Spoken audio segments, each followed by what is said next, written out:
Hello दोस्तों, आप सभी लोगों का स्वागत है राजस्थान एकेडमी पर। मैं प्रवीण सिंह आप सभी लोगों के साथ में। जैसा कि आप सभी मेरे प्यारे बच्चों जानते हैं कि लैब असिस्टेंट यानी प्रयोगशाला सहायक के लिए मैं केमिस्ट्री और फिजिक्स की classes regularly Monday to Friday लेकर के आता हूं। और आज जो है हम पढ़ने वाले हैं इस वीडियो लेक्चर के अंदर इलेक्ट्रॉन गेन एंथैल्पी यानी इलेक्ट्रॉन लब्धि एंथैल्पी के बारे में। और इसके बारे में पढ़ने से पहले मैं आप लोगों को बता दूं, आप लोग प्लेलिस्ट में जाकर के वीडियो को देख लीजिएगा, आपको कंप्लीट डिटेल में पढ़ाया जा रहा है। अब कुछ स्टूडेंट्स जो है कल मुझे कह रहे थे कि सर आप थोड़ा सा और केमिस्ट्री डीप में पढ़ाइए। दोस्त टेंशन मत ले, इससे ज़्यादा डीप में नहीं पूछेगा। और जो एक्सेप्शंस की बात है तो मैंने आपको पहले ही बता दिया है कि एक्सेप्शंस तो है, जो कि मैं क्या करने वाला हूं, एक्सेप्शंस तो मैं एक साथ एक वीडियो लेक्चर के अंदर जितने एक्सेप्शंस तूने आज तक देखे नहीं थे ना, सब क्लियर कर दूंगा बेटा। बस तुम्हें तो एक चीज की जरूरत है, लगातार वीडियोस को जो है देखते रहिए, नोट्स बनाइए और अपनी तैयारी ऐसी दासू कर दीजिए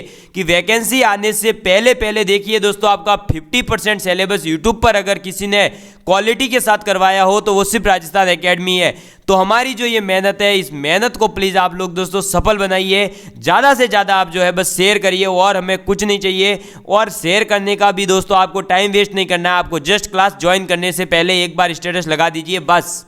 उसके बाद अपने आप ये जो क्लास है चलनी होगी, आप चलाते रहेंगे, ठीक है। चलिए तो अब बात करते हैं इलेक्ट्रॉन गेन एंथैल्पी के बारे में। अब टॉपिक डाल दीजिए दोस्तों आज का हमारा, हम लास्ट क्लास में आयनाइजेशन एंथैल्पी तक पढ़ चुके हैं। अब आप टॉपिक डालिए इलेक्ट्रॉन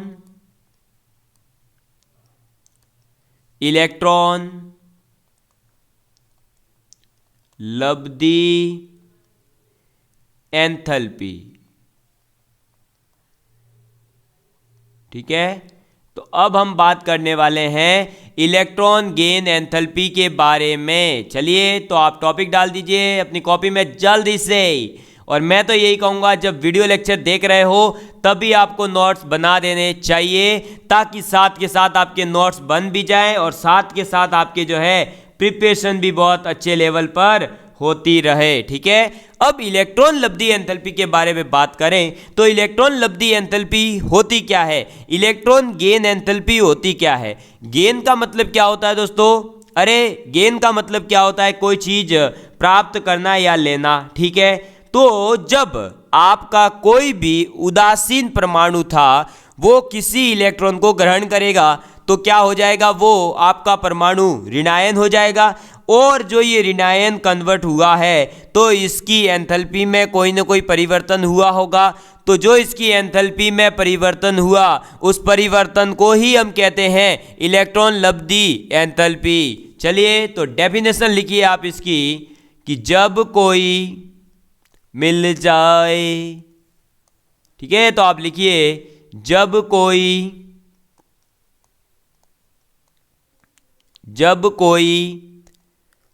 उदासीन गैसीय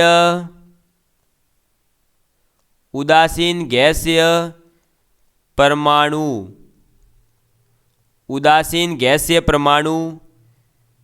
इलेक्ट्रॉन ग्रहण कर ऋणायन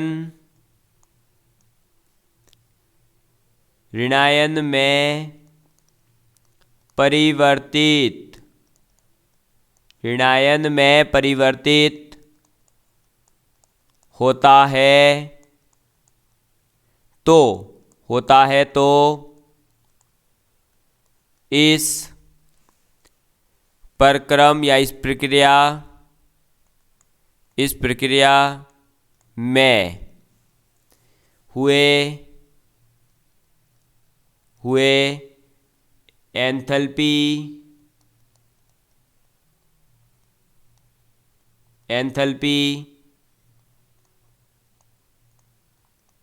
परिवर्तन को उस तत्व की इलेक्ट्रॉन लब्धि इलेक्ट्रॉन लब्धि एंथैल्पी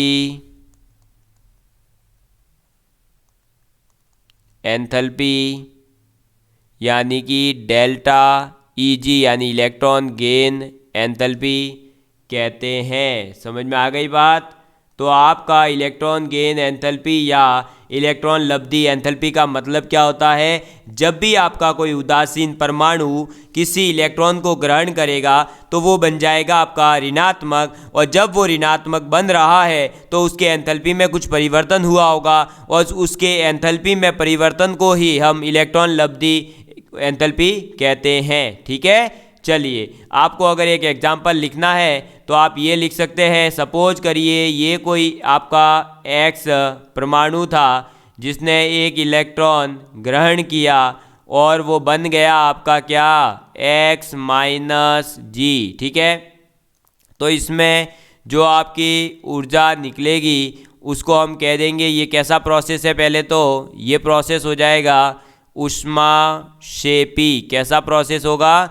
ऊष्माक्षेपी होगा। और जो यहाँ पर दोस्तों आपके ये ऊर्जा है, इसी ऊर्जा को हम क्या कह देंगे? इलेक्ट्रॉन लब्धि एंथैल्पी कह देंगे। समझ में आ गई बात? क्लियर है आप लोगों के लिए? किसी प्रकार का कोई डाउट है क्या?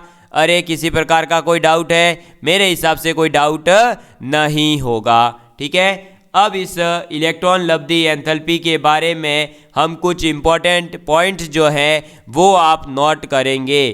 तो वो आप एक तो ये नोट करिए कि जो आपका हेलोजन ग्रुप है या हेलोजन वर्ग है, 17वां वर्ग, जिसके अंदर आपके बाहर कौन आ जाता है? फिर कल बाहर आई आंटी। वो वाला जो ग्रुप है उसमें अत्यधिक ऋणात्मक होती है क्या? इलेक्ट्रॉन लब्धि एंथैल्पी। तो आप एक ये पॉइंट लिखेंगे कि 17वें वर्ग हेलोजन 17वें वर्ग हेलोजन की डेल्टा EGH यानी कि इलेक्ट्रॉन गेन एंथैल्पी का मान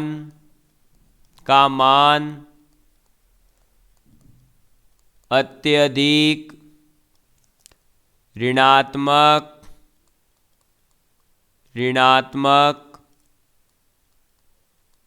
होता है।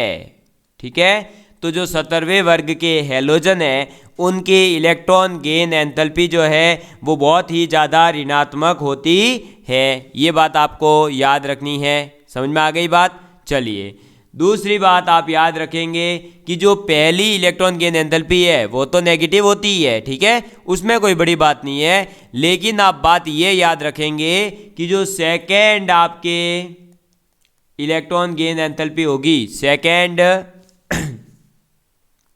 Delta EGH, second electron gain enthalpy का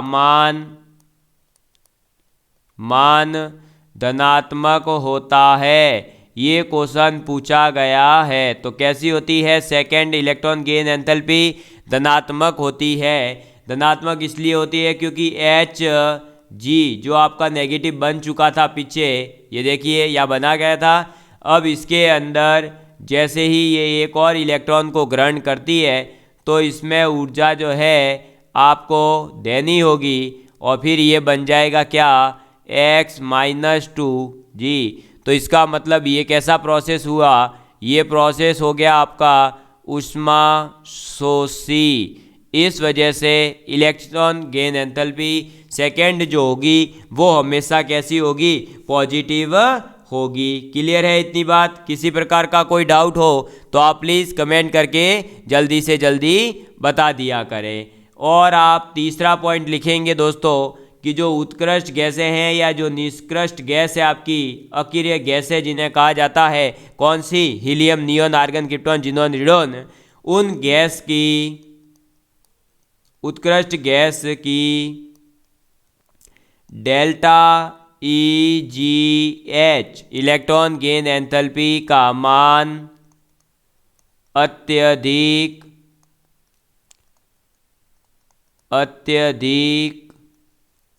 धनात्मक कैसा होता है?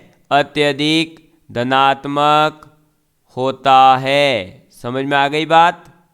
ठीक है, तो अत्यधिक धनात्मक होता है। कौन? उत्कृष्ट जो गैसें हैं, उन उत्कृष्ट गैसों की अगर इलेक्ट्रॉन गेन एंथैल्पी की बात करें तो वो जो है धनात्मक होती है। समझ में आ गई बात? ठीक है, चलिए दोस्तों, तो ये तो था दोस्तों इलेक्ट्रॉन गेन एंथैल्पी का अभी इंट्रोडक्शन कि इलेक्ट्रॉन गेन एंथैल्पी होती क्या है, और इसकी जो है थोड़ी सी एक दो प्रॉपर्टी बता दी मैंने, जैसे कि 17वें वर्ग जो हैलोजन ग्रुप है आपका, उसकी इलेक्ट्रॉन गेन एंथैल्पी ऋणात्मक होती है, साथ ही साथ second electron gain enthalpy positive होती है, और जो 18वां वर्ग है उत्कृष्ट गैसें हैं, जो निष्क्रिय गैसें हैं, उनकी इलेक्ट्रॉन गेन एंथैल्पी जो है वो अत्यधिक धनात्मक होती है। अब आप दोस्तों नेक्स्ट पॉइंट में बात करेंगे हम इलेक्ट्रॉन गेन एंथैल्पी यानी डेल्टा EGH को प्रभावित, डेल्टा EGH को प्रभावित करने वाले कारक। समझ में आ गई बात? तो इलेक्ट्रॉन गेन एंथैल्पी जो है यानी इलेक्ट्रॉन लब्धि एंथैल्पी जो है उसको प्रभावित करने वाले कौन कौन से कारक है, इसको कौन कौन प्रभावित करता है। ठीक है, तो इसके अंदर आप पहला पॉइंट लिखेंगे, पहला कौन प्रभावित करता है, तो पहला आप लिखेंगे प्रभावी नाभिकीय आवेश। प्रभावी नाभिकीय आवेश, ठीक है, कौन प्रभावित करेगा? प्रभावी नाभिकीय आवेश। अब ये जो प्रभावी नाभिकीय आवेश है ये किस प्रकार से प्रभावित करता है, तो आपको बता दूं कि आपका डेल्टा EGH यानी इलेक्ट्रॉन गेन एंथैल्पी जो है वो डायरेक्टली प्रोपोर्शनल होता है किसके? जेड इफेक्टिव के। जेड इफेक्टिव मतलब प्रभावी नाभिकीय आवेश अगर बढ़ रहा है तो हम ये कहेंगे कि इलेक्ट्रॉन लब्धि एंथैल्पी जो है वो भी बढ़ेगी। इलेक्ट्रॉन गेन एंथैल्पी बढ़ रही है तो प्रभावी नाभिकीय आवेश भी आपका बढ़ेगा। समझ में आ गई बात? तो प्रभावी नाभिकीय आवेश जो है वो अगर बढ़ रहा है तो इलेक्ट्रॉन लब्धि एंथैल्पी भी बढ़ती है, डायरेक्टली प्रोपोर्शनल है इस कारण से। ठीक, चलिए दूसरा कारक इसको प्रभावित करने वाला, तो दूसरा कारक जो इलेक्ट्रॉन गेन एंथैल्पी को प्रभावित करता है वो है आपका परमाणुवीय आकार यानी एटॉमिक साइज। ठीक है, तो परमाणुवीय आकार। अब इसको प्रभावित करने वाला कारक दूसरा है परमाणुवीय आकार। परमाणुवीय आकार जो है वो किस प्रकार से प्रभावित करता है, तो आपका इलेक्ट्रॉन गेन एंथैल्पी जो है दोस्तों वो इन्वर्सली प्रोपोर्शनल होता है परमाणुवीय आकार के, यानी जैसे जैसे परमाणुवीय आकार बढ़ेगा, जैसे जैसे परमाणुवीय आकार बढ़ेगा वैसे वैसे आपकी इलेक्ट्रॉन गेन एंथैल्पी कम होगी। जैसे जैसे इलेक्ट्रॉन गेन एंथैल्पी बढ़ेगी तो आपका प्रभावी नाभिकीय आवेश भी कम होगा, मतलब एक दूसरे के अपोजिट चलेंगे। एक बढ़ेगा तो दूसरा घटेगा, दूसरा बढ़ेगा तो पहला घटेगा। ठीक है, चलिए तीसरा जो प्रभावी करने वाला कारक है वो है दोस्तों आपका आवरणी प्रभाव। ठीक है, जिसके बारे में अब हम जो है कौन सा था ये, अरे शील्डिंग इफेक्ट मैंने बताया था ना। तो ये सब चीज़ें अगर आपको बेसिक से समझनी है तो मैंने आपको जो है उसमें बता दिया है, पहली प्रॉपर्टी जब पढ़ाई थी उसके अंदर डिटेल में इन सभी को, तो आप वहाँ से जा कर के देख सकते हो। समझ में आ गई बात? चलिए दोस्तों अब बात करते हैं हम आगे किसके बारे में, तो हमारा नेक्स्ट इसके बारे में बताना है आवरणी प्रभाव कैसे प्रभावित करेगा। तो ये भी आपका होता है इन्वर्सली प्रोपोर्शनल, यानी डेल्टा EGH जो है वो इन्वर्सली प्रोपोर्शनल होता है किसके? आवरणी प्रभाव के। आवरणी प्रभाव बढ़ेगा तो आपके क्या होगा? डेल्टा EGH कम होगा। डेल्टा EGH अगर बढ़ेगा तो आवरणी प्रभाव घटेगा। ठीक है, चलिए फिर बात करते हैं चौथा प्रभावित करने वाला कारक, तो चौथा है अर्धपूरित या पूर्ण पूरित कारक। ठीक है, तो आप लिखेंगे अर्धपूर्ण और पूर्ण बड़े कक्षकों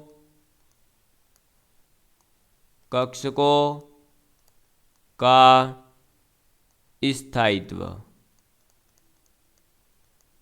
ठीक है, तो अब हम किसकी बात करने वाले हैं? अब हम बात करने वाले हैं अर्धपूरित या फिर फुल फील्ड या हाफ फील्ड जो आपके ऑर्बिट्स होते हैं उनके बारे में। और हाफ फील्ड या फुल फील्ड जो आपके होते हैं उनके बारे में मैं पूरी डिटेल में बता चुका हूं कि फुल फील्ड आप किसको कहोगे, हाफ फील्ड किसको कहोगे। इसका एग्जाम्पल भी बताया था। जैसे आपका डी कक्षक है तो डी कक्षक का फुल फील्ड कब कहते हैं? जब उसमें 10 के 10 इलेक्ट्रॉन आ जाए। और वो हाफ फील्ड कब कहलाएगा? जब उसके अंदर 5 इलेक्ट्रॉन हो। ठीक है, ये चीज़ मैं आप लोगों को बता चुका हूं ना। चलिए, तो अब बात करते हैं हम किसके बारे में, इसकी भाई डिपेंडेंसी कैसे है। तो आप इसके अंदर लिखेंगे हाफ फील्ड और यानी HF हाफ फील्ड और FF यानी फुल फील्ड कक्षकों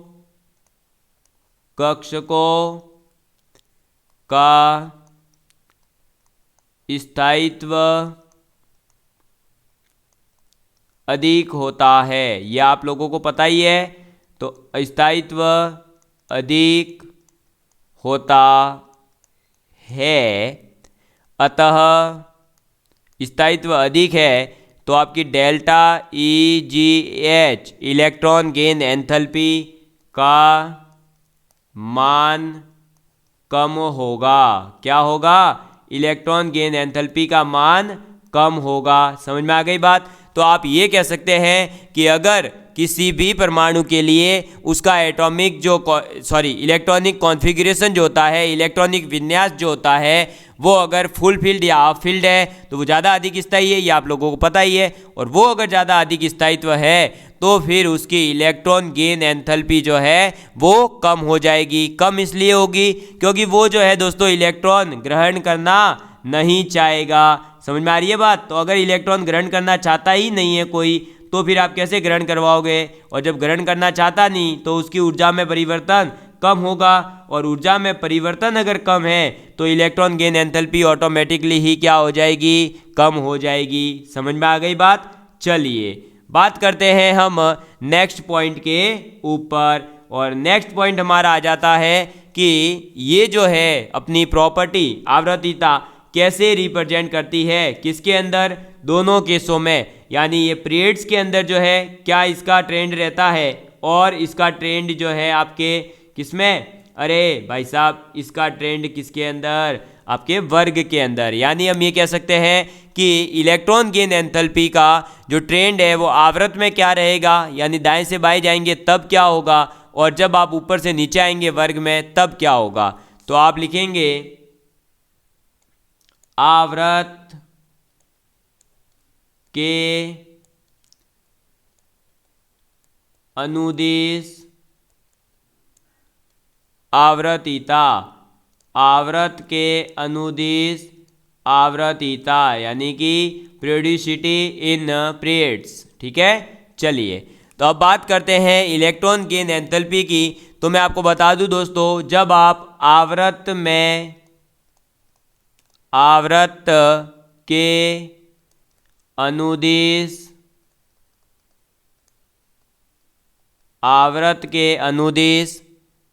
लेफ्ट यानी बाईं ओर से दाईं ओर, लेफ्ट से राइट और जाने से, लेफ्ट से राइट और जाने से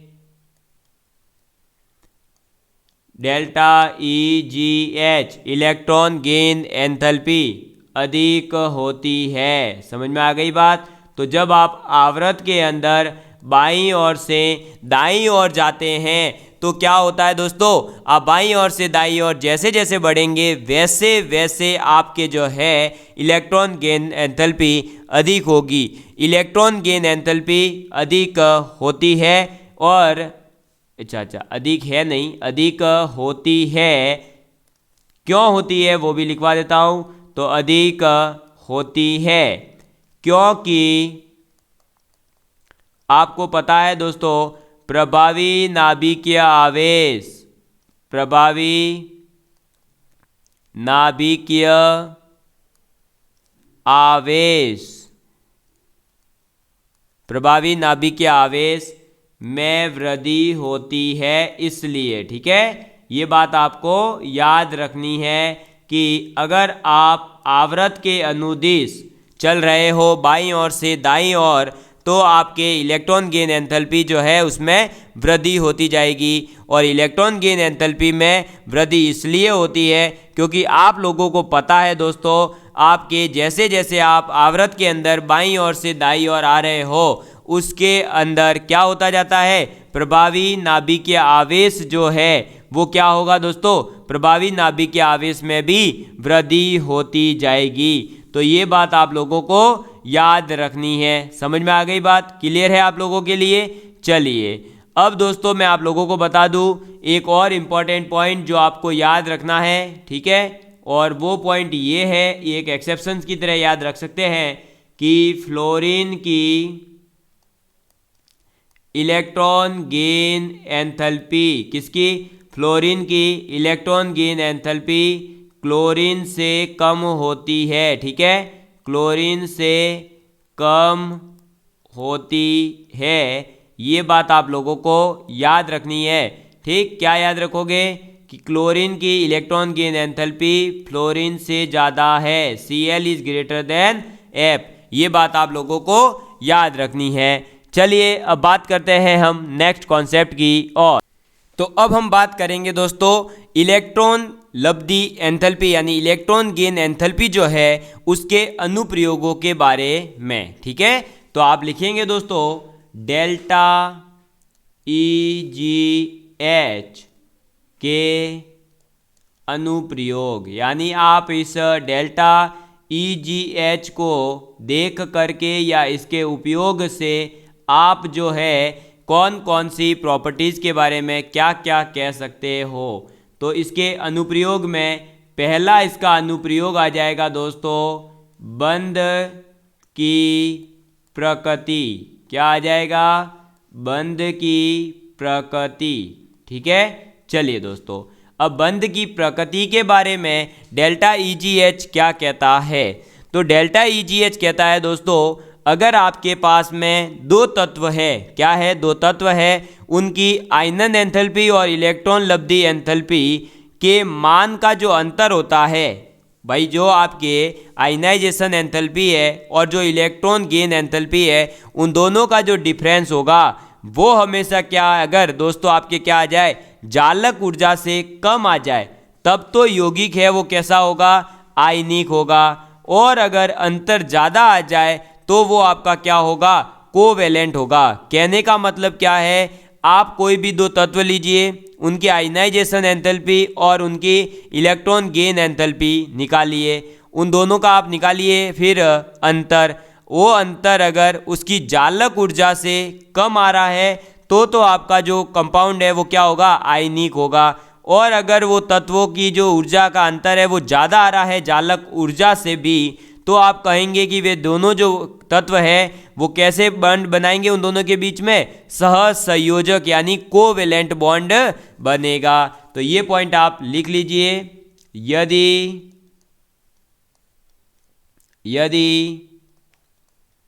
दो तत्वों के आयनाइजेशन एंथैल्पी, ये दो तत्व मतलब अलग अलग तत्व नहीं है, कंपाउंड की बात हो रहा है, जैसे NaCl है आपका, KCl है, वैसे तो दो तत्व होते हैं उसमें। तो दो तत्वों के आयनाइजेशन एंथैल्पी तथा डेल्टा EGH यानी इलेक्ट्रॉन गेन एंथैल्पी के मान का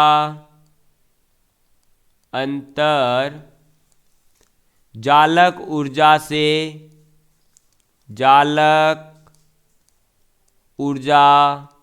से कम होता कम होता है तो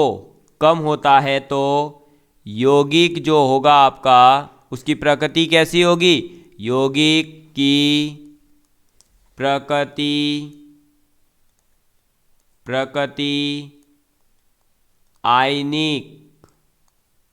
आयनिक होती है। ठीक है, कैसी होती है दोस्तों? आयनिक होती है। जबकि यह अंतर जालक ऊर्जा लैटिस एनर्जी से अधिक होता है,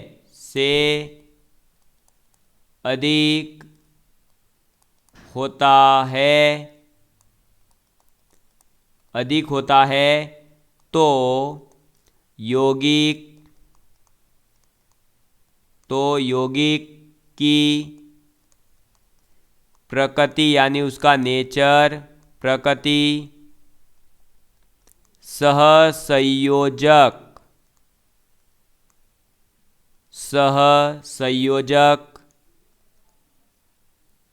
होती है।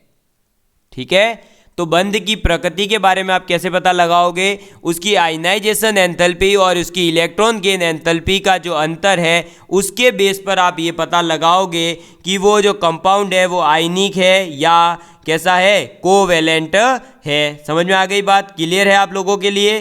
चलिए अब नेक्स्ट जो प्रॉपर्टी आती है वो हमारे आ जाता है इसका अनुप्रयोग क्या? तो तत्व की अभिक्रियाशीलता के बारे में। ठीक है तो मतलब उसकी एक्टिविटी कितनी है? तो तत्वों की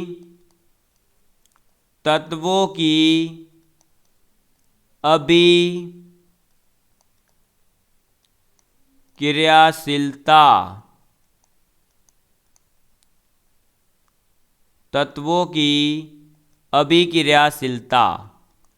ठीक है। चलिए, तो तत्वों की अभिक्रियाशीलता कितनी है उसके बारे में हम कैसे पता लगा सकते हैं? तो हम ये कह सकते हैं दोस्तों, जिस तत्व की इलेक्ट्रॉन गेन एंथैल्पी का मान जो है ज़्यादा होगा वो उतना ही ज़्यादा अभिक्रियाशील होगा। यानी हम ये कह सकते हैं कि इलेक्ट्रॉन गेन एंथैल्पी बढ़ेगी। ठीक है, इंक्रीज, तो अभिक्रियाशीलता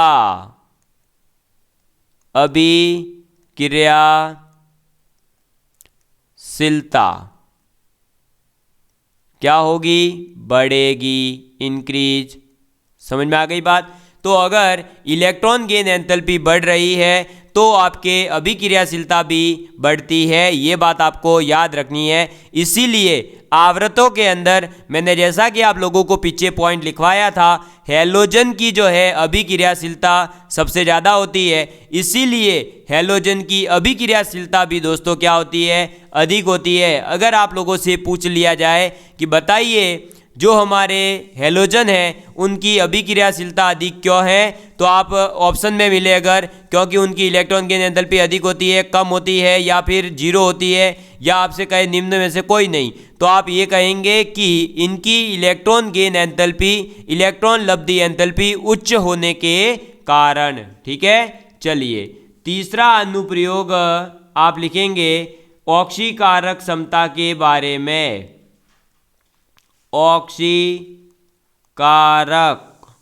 कौन सी प्रॉपर्टी? ऑक्सीकारक क्षमता इनकी कितनी है? ठीक है, तो ऑक्सीकारक क्षमता के बारे में हम इलेक्ट्रॉन लब्धि एंथैल्पी से कैसे पता लगाएंगे? तो मैं आपको बता दूं कि जो डेल्टा EGH है यानी electron gain enthalpy directly proportional होती है दोस्तों आपके ऑक्सीकारक क्षमता के। किसके? ऑक्सीकारक क्षमता के। यानी कि ऑक्सीकारक क्षमता बढ़ती जाती है जैसे जैसे इलेक्ट्रॉन गेन एंथैल्पी बढ़ती जाती है। इसीलिए हम ये कह सकते हैं कि हैलोजन जो परमाणु है या हैलोजन वर्ग जो है उनके क्या होता है, इलेक्ट्रॉन गेन एंथैल्पी उच्च होती है, अभिक्रियाशीलता अधिक होती है, इसीलिए हैलोजन वर्ग की जो है ऑक्सीकारक क्षमता भी अधिक होती है। तो आज हमने किसके बारे में पढ़ा है, इलेक्ट्रॉन गेन एंथैल्पी के बारे में, और नेक्स्ट हमारा आ जाएगा इलेक्ट्रोनेगेटिविटी, फिर हमारा एक्सेप्शन का टॉपिक आ जाएगा, और उसके बाद में आपका ये टॉपिक जो है पूर्ण रूप से कंप्लीट हो जाएगा। तो हम इलेक्ट्रॉन लब्धि एंथैल्पी के बारे में एक बार पुनः रिवाइज करेंगे पूरा, कि जब भी आपके पास कोई उदासीन गैसीय परमाणु है वो अगर इलेक्ट्रॉन को ग्रहण करेगा तो ऋणायन बनेगा, और इलेक्ट्रॉन को ग्रहण करा है तो उसकी ऊर्जा में कोई ना कोई परिवर्तन भी होगा एंथैल्पी में, और जो एंथैल्पी में परिवर्तन होगा उस परिवर्तन को ही हम क्या कह रहे हैं, उस परिवर्तन को ही हम कह रहे हैं क्या दोस्तों, इलेक्ट्रॉन लब्धि एंथैल्पी। ठीक है, चलिए फिर हमने बात करी कि जो 70वां वर्ग है हैलोजन का, उसकी इलेक्ट्रॉन गेन एंथैल्पी जो है वो अधिक ऋणात्मक होती है, और जो सेकेंड डेल्टा EGH होती है वो हमेशा पॉजिटिव होती है। फिर मैंने बताया जो उत्कृष्ट गैसें हैं उनकी डेल्टा EGH जो है उसका मान भी धनात्मक होता है। ठीक है, डेल्टा EGH को प्रभावित करने वाले कारक प्रभावी नाभिकीय आवेश के डायरेक्टली प्रोपोर्शनल होता है, पहली चीज़। दूसरी चीज़, परमाणुीय आकार जो है उसके इन्वर्सली प्रोपोर्शनल होता है, आवरणीय प्रभाव जो है उसके भी इन्वर्सली प्रोपोर्शनल होता है, अर्धपूर्ण और पूर्ण भरे हुए कक्षक है अगर तो उनका स्थायित्व जो है अधिक होता है, क्योंकि डेल्टा EGH का मान कम हो जाएगा। ठीक, फिर देखिए जो आवृत के हैं अनुदिश अगर हम बात करें तो इलेक्ट्रॉन गेन एंथैल्पी जो है वो लगातार बढ़ती जाती है जब हम लेफ्ट टू राइट जाते हैं, क्योंकि प्रभावी नाभिकीय आवेश जो है उसमें वृद्धि होती है। लेकिन एक बात आपको याद रखनी है कि जो फ्लोरीन होता है उसकी डेल्टा EGH का मान क्लोरीन से कम होता है। ठीक है, चलिए फिर हमने बात करी डेल्टा EGH के अनुप्रयोगों के बारे में। तो पहला अनुप्रयोग है कि इसके माध्यम से हम क्या पता लगा सकते हैं, हम ये पता लगा सकते हैं कि बंध की प्रकृति कैसी है। यानी कि अगर दो तत्व है आपके पास में, जैसे सोडियम क्लोराइड ले लो, पोटेशियम क्लोराइड ले लो, तो इसमें जो दो तत्व है इन दोनों तत्वों की आप क्या निकालेंगे, आयनाइजेशन एंथैल्पी और इलेक्ट्रॉन गेन एंथैल्पी, और उसका अंतर निकालेंगे। वो अंतर अगर लैटिस एनर्जी से अधिक आ रहा है, जालक ऊर्जा से अधिक होता है तो है आयनिक, और अगर कम है तो है आयनिक, और अधिक है तो सहसंयोजक होता है।